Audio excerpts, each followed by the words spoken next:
Orang model profesional dia memiliki karakter sendiri. Mas, halo gitu. Halo gini gitu. Sekarang, hai. Halo guys, what's up? Welcome back with me, Jerayan, and still on my YouTube channel pastinya. Dan sekarang gue nggak sendirian, gue akan bersama dengan Papa Edwan. Hai J. Apa kabar Bun? Baik. Ya, itu lagi. Udah Gak apa-apa. Cuma kita yang tahu. Papa Edwan ini seorang koreografer yang hits banget ya. Di rambut aja udah hits. Nah, jadi sekarang gue ngundang Papa Edwan itu memang sengaja karena kemarin gue udah ngobrol, udah ngasih tau kalian soal how to be professional models dari pandangan gue. Nah sekarang gue kasih tema how to be professional models part 2. Alright, oke. Papa Edwan agak ini ya mikir ya. Gak apa-apa lah, mikir-mikir dikit. Papa Edwan, kriteria untuk jadi model, apa tuh apa? Oke, model apa dulu nih? Model catwalk ya? Ngomongin soal model catwalk. Model aja banyak kan? Model catwalk. Model kan banyak. Kalau model catwalk, kebetulan yang di samping saya, dia salah satu anak yang terbesar. Jadi anak kecil, sekarang udah gede, asli. Gitu. Dari jalan yang cuman catwalk robot jalannya, lama-lama sekarang setiap desainer minta dia, international brand minta dia. Karena apa? Karena Jerayan salah satu model profesional yang memang memenuhi kriteria, semua kriteria untuk jadi model profesional dimiliki nama Jerayan. Nah itu tuh, kalau didetailin ya. Pertama kriteria pasti banyak orang mikir gini Pak, model itu harus cantik, kalau nggak model itu harus ganteng, bener nggak? Relatif. Kalau cantik sama ganteng itu relatif dilihat dari mana. Tapi alangkah bagusnya kalau seorang model profesional dia memiliki karakter sendiri. Oke, karakter gitu. Itu bisa dibuat nggak? Bisa. Bisa ya? Bisa. Sebenarnya gini, bisa dibentuk satu, bisa juga memang yang dari awal dia jadi model atau menerjuni karir sebagai model emang udah unik gitu. Emang udah ada karakternya gitu. Tapi banyak juga yang dibentuk gitu. Nah karakter itu biasa kalau udah dari lahir ya itu biasa face ya, mukanya, bentuk tubuhnya. Tapi kalau yang dibentuk itu mungkin kayak seperti cara jalannya, terus dari ekspresi, terus dari misalnya performance, ya kan? Oke, misalnya gini, ada model Kimi Jayanti.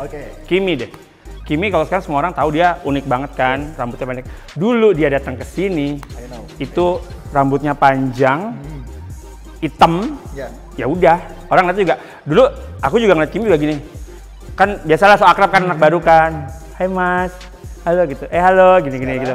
Sekarang, hai gitu. Kenapa? Karena Kimi dia menemukan jati diri, rambut dipotong pendek, diwarnain, innernya dia keluar, PD-nya dia keluar, akhirnya dia bisa jadi model yang unik gitu loh. Kalau soal masalah ganteng sama cantik, banyak sih orang ganteng sama cantik, tapi belum tentu bisa jadi model. Yes, itu setuju sekali. Jadi dengan kata lain, kalau karakter itu sembari berjalannya waktu dengan experience, jam terbang, kebentuk sendiri.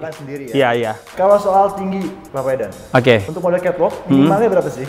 Minimal, sekarang gini, kalau kamu ngerasa nggak 3 tahun, 4 tahun ini makin lama kriteria tinggi badan itu makin naik gitu. Mungkin karena perkembangan fashion di dunia juga merembet ke Indonesia, jadinya gitu. Dulu mungkin sekitar 6-7 tahun yang lalu cowok 180 masih oke ya. Kayak gitu. aku dulu 8 tahun lalu kayak aku paling tinggi ya. Iya, 8 tahun lalu itu pas dia muncul, Jerayan tuh menjulang sendiri. Kamu tuh 189, 188? Iya, 87, 88 segitu. 188-an deh Jerayan. Itu yang lain mungkin masih average 185 ya. Richard, Hendy 183, 82 iya. Itu masih rata-rata karena 180 juga masih waktu itu masih banyak yang keliaran ya.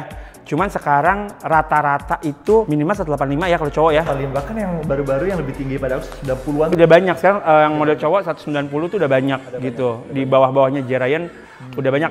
Dia udah bukan salah satu yang tertinggi lagi gitu. Kalau beberapa tahun lalu iya gitu. Dulu dia suka menjulang sendiri. Kalau untuk cewek biasanya berapa Bun? Cewek itu dulu 170 masih bisa. Sekarang 173 aja masih pendek loh. Sekarang cewek itu 175 kali ya, 175 tuh yang bener-bener standar. Bahkan kalau untuk show-show besar, apalagi dengan berdatangnya bule-bule itu yang 180-an, model-model bule, itu model cewek 175 jadi pendek banget. Jadi sekarang cewek itu yang ideal adalah 177, kalau cowok 185, 86. Gitu, 185 juga masih kurang lah. Itu kalau secara fisik ya? Secara fisik ya. Nah, kalau kita ngomongin menjadi profesional model secara skills. Secara skills? Yang dibutuhkan tuh apa sih skills untuk model ini? Oke. Catwalk khususnya. Kalau model catwalk, ya dia harus tahu cara jalan yang baik gitu. Itu sebenarnya gini, banyak sekolah modeling sekarang kan gitu loh. Tapi kalau cowok-cowok biasanya jarang ya, jarang ikut sekolah modeling karena biasanya kalau cowok lebih ke natural jalannya gitu. Nggak kelember-kember, powerful, strong, cowok gitu ya, cowok di atas panggung. Ya nanti sih lama-kelamaan kalau orang udah sering di catwalk kan kamu juga ngerasain lama-lama PD-nya nambah, karakternya keluar gitu. Terus model utamanya adalah sebenarnya cara jalan ya. Cara jalan kalau catwalk. Bilang kan kayak aja model gampang jalan doang.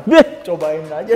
Cobain aja jadi model gampang. Karena kadang-kadang juga aku ngerasain kayak misalnya show desainer ini dan desainer itu mereka mintanya beda di make. Iya. Oke lo jalan tanpa apa ya bahunya dia. Iya, bahu dia nggak boleh goyang-goyang gitu. Yang memang oke lo jalan ya senatural mungkin, misalnya lo kayak sporty beda lagi. Iya. Bawa baju desain yang kutur-kutur juga beda lagi. Ada kalau misalnya kayak bajunya R&B-an, kamu jalan suruh hip-hopan, ya harus bisa fashion dance itu. Aduh, kalau udah nanganin fashion dance, pusing pala gue udah. Itu susah. Gitu. Nah, kalau selain jalan, kira-kira apa ya, Bro?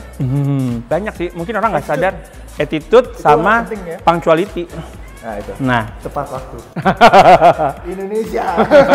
Tapi enggak sih, maksudnya kalau ini ya untungnya sih dari dulu gue nggak pernah komplain. Saya nggak pernah komplain sama ini karena on time terus gitu. Soalnya dia tahu saya biasanya kalau ada yang ngelengser sedikit bacot saya, dia tahu dia bacot saya kayak apa ya. Kalau udah marah-marah di atas panggung gitu. Terus disiplin, ya itu disiplin. Terus attitude ya. Attitude banyak model-model yang baru naik dikit tiba-tiba gue model loh gitu loh. Tiba-tiba cukup keras ya. Cukup keras gitu. Orang ngelihatnya kita tuh di atas panggung tuh, wih suka bilangin kan jadi model gampang ya, cuma tinggal jalan kesini ke situ. Jadi koreografer enak banget ya Wan, tinggal lo ngeluarin model, tinggal lo ngasih tau kesini. Dia kagak mikir ya kita kalau kita GR pagi sebelum mall buka. Kadang-kala jam 6 pagi, jam 7 pagi, jam 9 pagi kita harus udah beres semua. Ya kan kita harus bangun pagi. Ya kalau rumah kita deket sama venue-nya. Bisa pulang dulu. Bisa pulang dulu. Kalau rumahnya yang jauh, nih rumahnya Bekasi gitu. Belum kalau misalnya kayak ada pekan mode, kayak yang namanya Fashion Week. Fashion Week bisa nginep loh. Nah, Jakarta Fashion Week itu, kamu udah kemarin rasanya nggak JR jam 4.30 pagi? Iya, nah, kita JR jam 4.30 pagi itu harus udah ready di lokasi. Berarti saya harus bangun jam 3, mandi dulu. Rumah jam 12 malam ya? Hampir, baru bangun jam 3, setengah 4 udah berangkat. Karena jam 4 saya harus dari tempat, jam 4.30 saya harus siap ngelatih semuanya. Begitupun juga model, jam 4 pagi masih ada yang tidur-tiduran di lokasi gitu kan. Selesai show jam 12 malam, besoknya harus pergi lagi selama 7 hari kayak gitu. Orang cuma suka ngeliat gampang ya. Aja gitu. Sebetulnya di belakang panggungnya pun sebetulnya banyak banget duka-dukanya ya. Maksudnya effort, tapi emang semua pekerjaan pasti ada suka dan duka. Iya, lo mengatur makanan ya? Nah itu, kemarin aku sempat ngobrol sama Pet Gal, Patricia. Pernah nggak dapat makanan basi? Nasi kotak. Ya kita suka terima gini, orang nggak tahu ya kalau model glamor, gitu kan. Nasi kotak, nasi bungkus. Belum nasi kotak, nasi bungkus, terus geleleran di bawah gitu.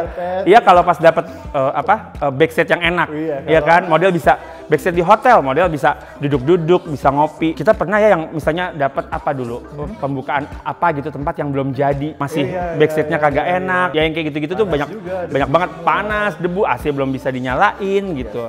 Sementara model banyak gitu kan. Ya, duka-dukanya seorang ya bekerja di industri fashion lah. Nah, Papa Edwan, kalau Papa ini juga seorang suka misalnya ada Fashion Week nih, Papa suka emang audisi, seleksi. Nah, biasa kalau Papa itu menilainya dari sudut pandang apa sih? Kalau cara jalan sudah pasti ya. Cara jalan udah pasti. Terus karakternya. Ya, karakter, terus bentuk badan udah pasti proporsional. Oke. Nah, gitu. Itu bisa nggak dijelasin? Proporsional itu seorang model itu seperti apa sih? Apakah yang gede, apakah yang berotot? Sekarang gini, kalau buat model cowok trennya dulu kan sempet tuh mengikuti tren sih. Iya. Dulu sempet ada yang bulky. Awal-awal aku masuk bulky ya. Makanya aku disuruh gedein ya. Jadi awal-awal dia masuk, Jurayan tuh yang teman-teman seniornya dia tuh yang badannya gede-gede, besepir apalah gitu kayak huluk lah ya gitu. Huluk-huluk. Ya kan kayak huluk-huluk gitu. yang begini-gini nggak laku gitu. Cuman belakangan ini ya tren mode Paris segala macam kan juga rata-rata mode cowok juga lean banget, kurus gitu. Yang penting kering.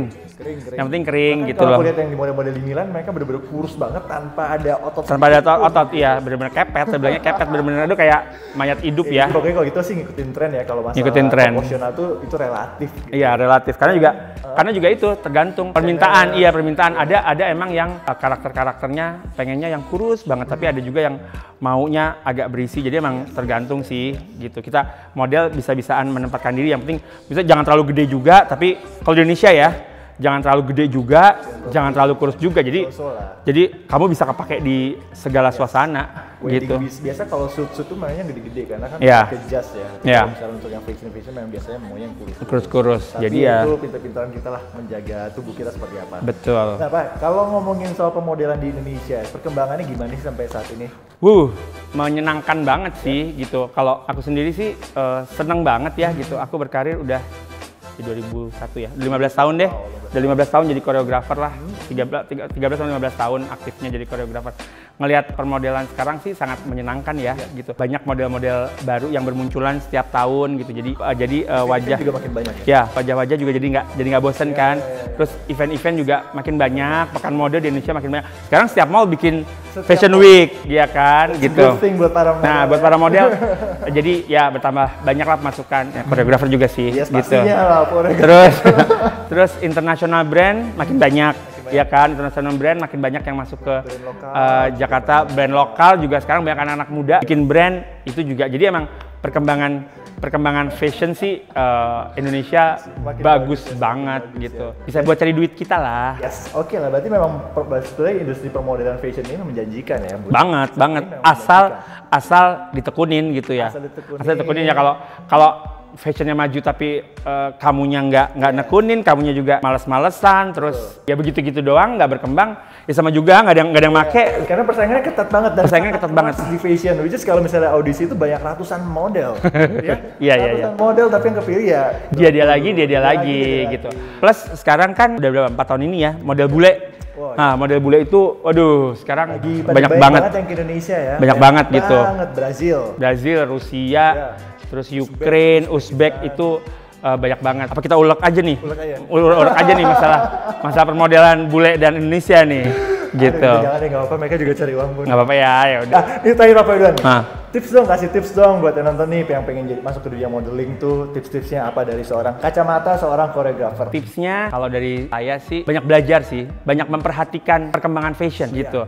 Which is kalau kamu memahami perkembangan fashion plus mengembangkan diri gitu ya. Misalnya emang orang tertarik jadi model gitu. Satu ya dia harus berusaha memperbaiki diri. Misalnya dari segi penampilan.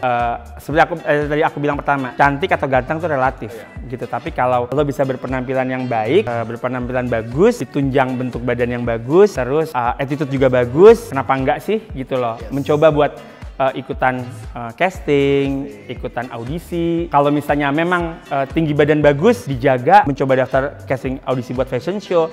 Siapa tahu banyak kan yang emang bener-bener tadinya nggak niat, nobody tiba-tiba jadi itu karena memang dia punya potensi ke arah situ. Kenapa enggak? Jadi intinya adalah kalau memang seorang model itu memang pertama fisik itu nggak bisa dipungkiri karena itu memang itu jualan. Iya, jualannya. Ya, yang kedua yang penting adalah attitude itu sangat penting banget. Sekali attitude lo jelek, bye. Dadah udah pokoknya. Keren banyak. Bye. Sekarang apa kalau model bertingkat dikit kan sapa lu gitu kan, tenang masih banyak yang lain. Pak Edwan. Siap, udah next nggak mau. Show kapan lagi sama dia, coret. Oke deh, Pak Edwan, thank you so much buat thank you banget, Jay. Buat semoga bermanfaat nih buat yang pengen terjun ke dunia modeling ataupun sedang berusaha, ya intinya adalah apapun pekerjaannya ya tekunin aja gitu. Pasti suatu saat tercapai kok kalau lo memang niat. Dan jangan lupa di like, comment, dan subscribe pastinya biar kayak youtuber lain tuh ya kan. Ayo. Udah, sampai ketemu lagi di next video. Bye. Bye.